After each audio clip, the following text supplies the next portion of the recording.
इस वीडियो में मैं आप लोगों को प्रतिशत निकालना सिखाने वाला हूं।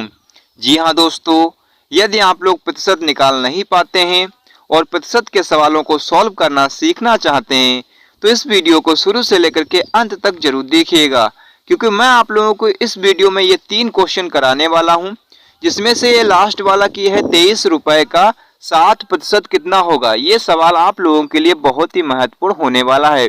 यदि आप लोग इसको नहीं सीखोगे तो आप इसमें प्रतिशत में ऐसे ही गलती करते रहोगे, और इसको सीखने के लिए आप लोग वीडियो को अंत तक जरूर देखिएगा। चलो, मैं आपका टाइम बिल्कुल बर्बाद नहीं करूंगा, सीधे मैं आप लोगों को पहले सवाल की ओर लेकर के चलूंगा। तो पहला सवाल हमारे पास क्या रहेगा कि 50 रुपए का 4% कितना होगा। तो मैं आपको चलो करके दिखाता हूँ। यहाँ पर देख सकते हैं पहला सवाल मैंने लिख करके रखा है, क्योंकि वहां पर सॉल्व करने के लिए कोई जगह नहीं है। ठीक है, तो मैं सबसे पहले पहला सवाल आपको सॉल्व करवाऊंगा, फिर दूसरा, फिर हम लोग तीसरे सवाल की ओर बढ़ेंगे जो लास्ट में आप लोगों को मैं बताया था। ठीक है, तो देखिएगा, जब भी आप लोगों को पहला सवाल देखिए क्या है हमारे पास सवाल। जब भी आप लोगों को सवाल दिया जाए तो सबसे पहले हम लोग सवाल को पढ़ेंगे अच्छे से। क्यों पढ़ेंगे? क्योंकि हमें ये अगर सवाल में नहीं पता होगा कि हमसे पूछ क्या रहा है तो हम उसको अच्छे से सॉल्व नहीं कर पाएंगे। तो आप देखिएगा कि हमारे पास सवाल दिया है कि 50 रुपए का 4% कितना होगा। मतलब कि हमसे पूछ रहा है कि 50 रुपए हमारे पास हैं, उसमें से मतलब 4% कितना होगा उसका। तो प्रतिशत निकालना है मुझे। ठीक है, तो हम क्या करेंगे, सबसे पहले हम लोग ये करेंगे कि जो भी अमाउंट हमारे पास दिया होता है, ठीक है दोस्तों, तो उतना हम यहाँ पर लिख लेते हैं। जैसे कि हमारे पास यहाँ पर 50 रुपए दिया है, तो हम क्या करेंगे, यहाँ पर जो 50 दिया है तो 50 को हम लोग यहाँ पर इस तरीके से लिख लेंगे। ठीक है दोस्तों, इतना हमने कर लिया। अब उसके बाद हम लोग क्या करेंगे, उसके बाद हम लोग ये जो का की जगह पर हम लोग क्या करेंगे, जब भी आपको प्रतिशत निकालना हो तो का की जगह पर आप लोग गुणा का चिन्ह लगाइएगा। ठीक है दोस्तों, इतना हमने कर लिया। का की जगह पर आपको कुछ भी नहीं करना, का को हटाना, सिर्फ गुणा का चिन्ह यहाँ पर लगा देना है। तो हमने गुणा का चिन्ह यहाँ पर लगा दिया, इतना हमने कर लिया। अब हमसे क्या पूछ रहा है कि 4% कितना होगा। जब भी आपको इस तरीके का सवाल मिले तो आपको यहाँ पर जो अंक दिया हो, जैसे यहाँ पर 4 दिया है तो हम 4 को तो ऊपर यहाँ पर इस तरीके से लिख लेंगे। ठीक है दोस्तों, इतना हमने कर लिया। अब जो प्रतिशत क्या है, प्रतिशत पूछ रहा है, तो प्रतिशत को जब हम लोग हटाएंगे यहाँ से तो इसको हम बटे में, इसके ही 4 के बटे में हम लोग बटे में 100 लिख देंगे। ठीक है, प्रतिशत को हटाने के बाद इतना हमने कर लिया। अब हम लोग क्या करेंगे, अब इसको हम लोग सॉल्व कर लेंगे। चलो करते हैं सॉल्व। कैसे करेंगे तो देखिएगा, सबसे पहले हम ऊपर गुणा कराना चाहे तो गुणा करा लेते हैं, नहीं तो हम ऐसे ही काटना चाहे तो ऐसे भी कर सकता है, लेकिन हम गुणा करा लेते हैं सबसे पहले। तो देखिए, एक जीरो से एक जीरो हमने कैंसिल कर दिया। ठीक है, एक जीरो से एक जीरो कट जाएगा, इतना हमने कर लिया।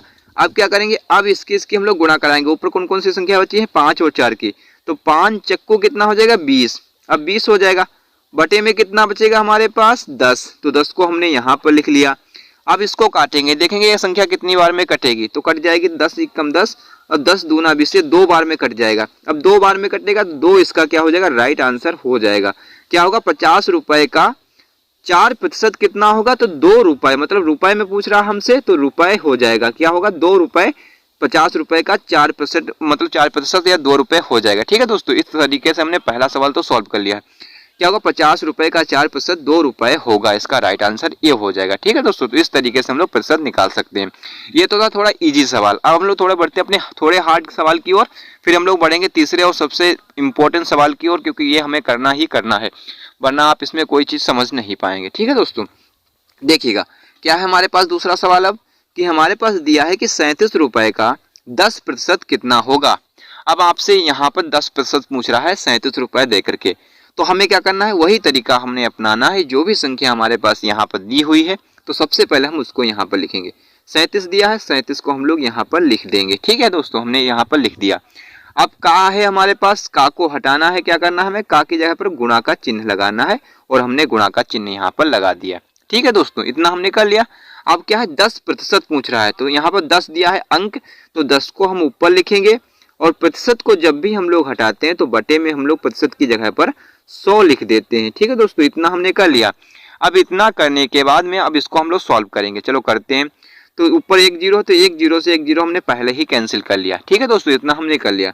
अब गुणा कराते हैं, तो 37 एकम 37 हमने 37 यहाँ पर लिख लिया, बटे में कितना बचा है, 10, तो 10 हम लोग यहाँ पर लिख देंगे। अब इसको हम लोग कर लेंगे सॉल्व। तो सॉल्व हम लोग कैसे करेंगे, चलो देखते हैं। अब इसको जब भी हमारे पास बटे में एक जीरो होता है तो हम एक जीरो को हटा करके यहाँ से, और इस संख्या के बाद मतलब इधर से एक संख्या के बाद जीरो हम यहाँ पॉइंट यहाँ पर लगा देंगे। जब भी आपको इस तरीके के सवाल मिले बटे में आपके पास जीरो वाली संख्या हो, जैसे 10 हो 100 हो, तो आप यहाँ से जितने जीरो काटेंगे उतनी ही संख्या के बाद इधर से पॉइंट लगा देंगे। तो यहाँ पर क्या आ जाए 3.7, तो क्या होगा 3.7 रुपए, क्योंकि हमसे रुपए में पूछ रहा है तो 3.7 रुपए इसका क्या होगा 10% हो जाएगा, किसका 37 रुपए का। ठीक है दोस्तों, 37 रुपए का 10% कितना होगा 3.7 रुपए हो जाएगा। ठीक है दोस्तों, इस तरीके से हमने दो सवालों को सॉल्व कर लिया है। अब हम लोग बढ़ते हैं अपने लास्ट सवाल की ओर, और जो आप लोगों के लिए बहुत ही महत्वपूर्ण सवाल है, चलो इसको भी हम लोग सीख ही लेते हैं। देखिएगा दोस्तों, हमारे पास तीसरा सवाल ये दिया था कि 23 रुपए का 7% कितना होगा। अब इसे भी हमें उसी तरीके से सॉल्व करना है जैसे कि हमने इन सारे के सारे सवालों को सॉल्व किया है। तो सॉल्व करते हैं। क्या है 23 दिया है, तो 23 यहाँ पर हम इस तरीके से लिख देंगे। लिख दिया हमने।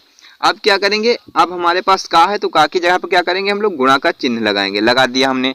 7 है, 7 हमने लिखा। प्रतिशत को जब हटाएंगे तो बटे में हम लोग 100 लिख देंगे। हमने लिख दिया 100। अब क्या करेंगे, अब इसको सॉल्व करेंगे। जैसे कि हमारे पास यहाँ से कोई जीरो जीरो कट नहीं रही है, तो सबसे पहले हम ऊपर वाले की गुणा कराते हैं। चलो, तो 7 त्याई 21, 21 का कितना लिखेंगे हम लोग 1 लिखेंगे। फिर 7 दूनी 14 और 2 इसमें से हासिल बचे थे ना, तो 14 2 16, तो 16 हम यहाँ पर इस तरीके से लिख देंगे।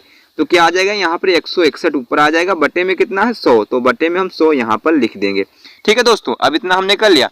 अब क्या करेंगे, अब नीचे से जब जो 2 जीरो काटेंगे, जितने जीरो काटते हैं नीचे से उतनी ही संख्या के बाद इधर से हम लोग पॉइंट लगाते हैं। तो यहाँ पर से 2 जीरो काट देंगे और 2 संख्या के बाद इधर से पॉइंट लगाएंगे। तो 1.61 क्या हो जाएगा, इसका राइट आंसर हो जाएगा। क्या हो जाएगा इसका राइट आंसर, ये होगा 1.61 रुपए, क्योंकि हमारे पास क्वांटिटी किसमें दी है रुपए में।